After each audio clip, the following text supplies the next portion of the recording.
এই গরমে তাও আবার নাকি খাচ্ছি ছাদে বসে, সত্যি ভাবতেই অবাক লাগে।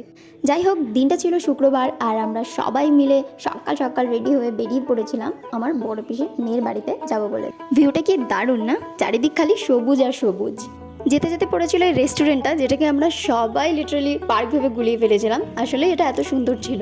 এরপর আমাদের ড্রাইভার কাকু রাস্তা ভুলে ফেলায় এই কাকুটা আমাদের একটু হেল্প করে দিচ্ছিলেন। শত বাধা অতিক্রম করে আমরা ফাইনালি পৌঁছে গেছিলাম আমার পিসির মেয়ের বাড়িতে।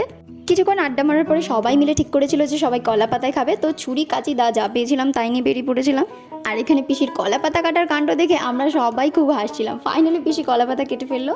তারপরেই চলে আসলো মেইন পার্ট, মানে খাওয়া দাওয়া। খাওয়া দাওয়া ছাড়া বাঙালির ঠিক জমে না। এদিকে হাত ধুয়ে আমরা সবাই খাওয়ার জন্য রেডি হয়ে গেছিলাম। তো প্রথমেই ছিল কচুর শাক।